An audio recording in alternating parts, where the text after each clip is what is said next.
What is up, everybody? Brian here. I'm just headed to the Vitalize Seed test farm in eastern Ohio. Meeting up with the owner of Vitalize, Al Temechko. We're going to be doing some TSI, basically is what's on the menu for today and tomorrow. Timber stand improvement. Nothing earth-shattering, nothing that most of you guys haven't dealt with before. Based on Forestry's recommendations, they've come in and marked some undesirable trees that we're going to continue removing. We've removed a good bit in most of the places they have marked, but there's always a few that we got to get caught up on. This is hill country, big woods country, whatever you want to call it.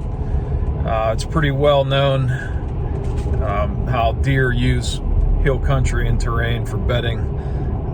Not to say that, we know that bucks bed in a specific place or anything. We try to key in on that, but there's been so many studies to show, you're not going to find a spot where they're bedding the same spot every day, day in and day out. However, you can go in and improve the bedding areas on the points where they're known to bed. A lot of it's wind-based.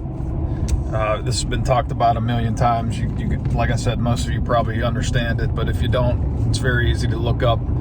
Say you got a ridge running north to south, and you got a west wind. Those deer are going to favor bedding on the leeward side, which would be the east side of the ridge, just down over the crest, so they can pick up all the scent coming over the rise from their back, and they can have a commanding view, which would be downwind, where they could see and use their eyes. Upwind, they're protected with their nose.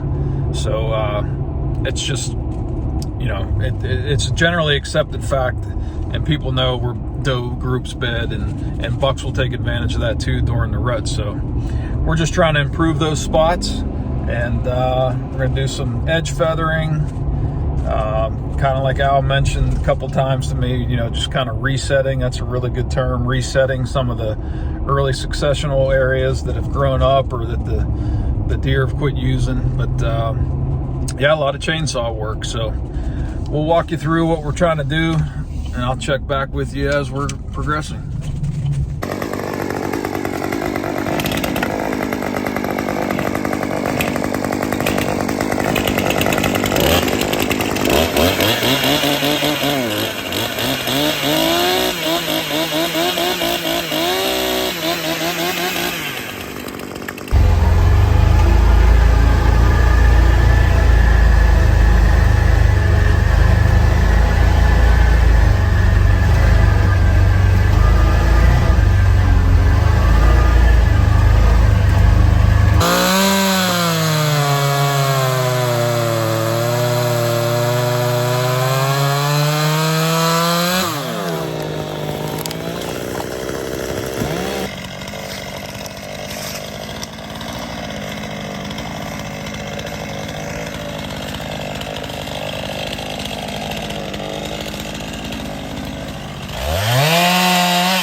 Down here doing some TSI.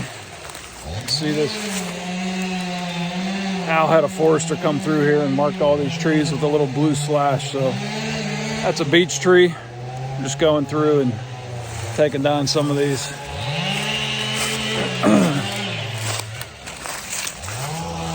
There's another one here. I think this is probably an elm or something. Looks to be an elm.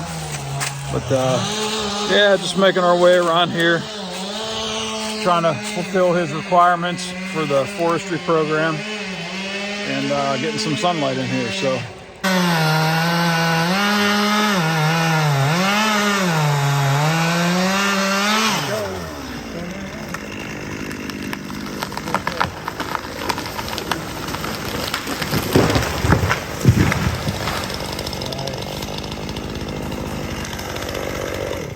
That'll do it to it, baby.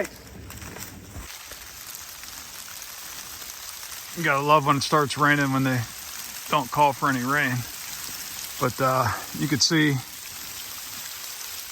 how much of the junk trees we got down here. We did this part last year. This came in kind of nice. Mostly just big oaks and poplars in here. And if you see down through there, we worked on that bottom section today. You see all those fresh cut log ends down there.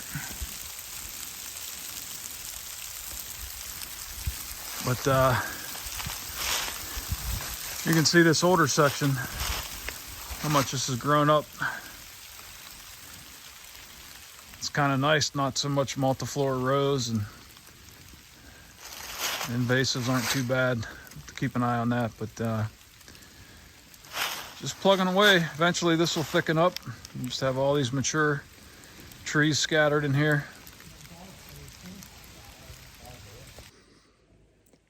So this plot here was all red pine, pretty much completely useless to wildlife. I mean, maybe a few turkeys roosting on some edges, maybe some deer bedding on and traveling on that transition line, but other than that, just really not much there. So Al had a logger come in, get this all out. We got it planted last year. I don't know if you remember those videos from last summer when we planted that last spring. It actually did fairly well for being a pine plantation soil, basically. We had some pretty good growth in there. I'll try to zoom in on that exclusion cage there.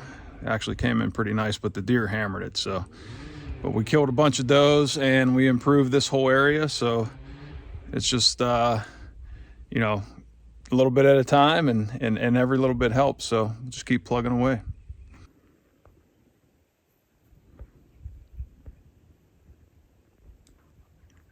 You can see the green in that exclusion cage. I'd take a walk down there, but pretty darn muddy today.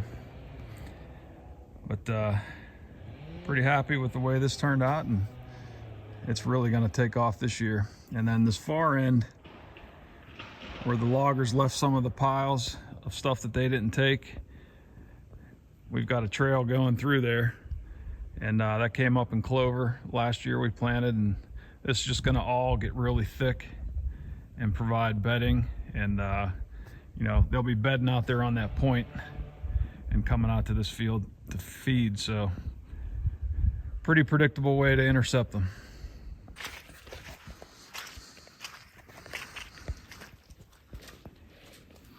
Well, buddy, Looking pretty good. broke one chainsaw. You know that metal piece I found yesterday? Yeah.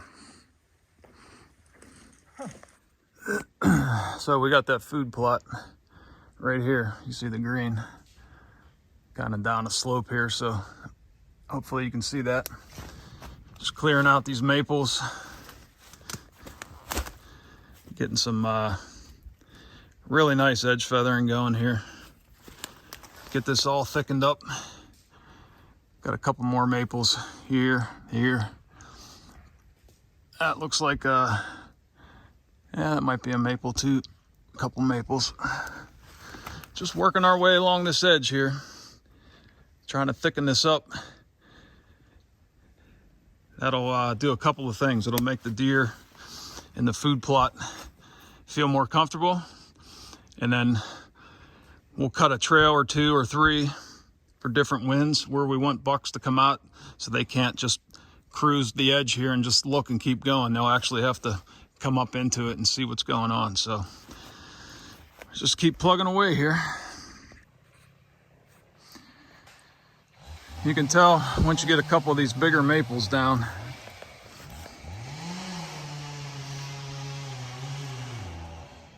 You look up to where this canopy used to be.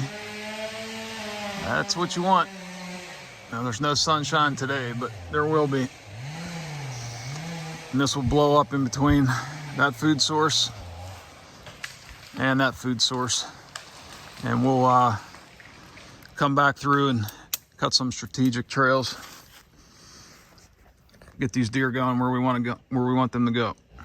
I just was saying, you know, Ed was saying how much more sunlight this plot's gonna get too. Oh yeah. Because, you know, a lot of those trees were wanting to grow towards the south.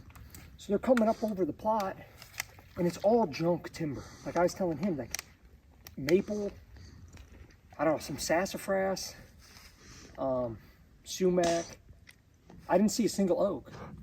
The one oak I see, we left it there. Yeah, there's a few cherries here that'll Yeah, there's a couple cherries. put some width on now. They got some sunlight and some room to grow. Oh, that one has, looks like it might have some bug damage, but they could still get a 8-foot log out of there.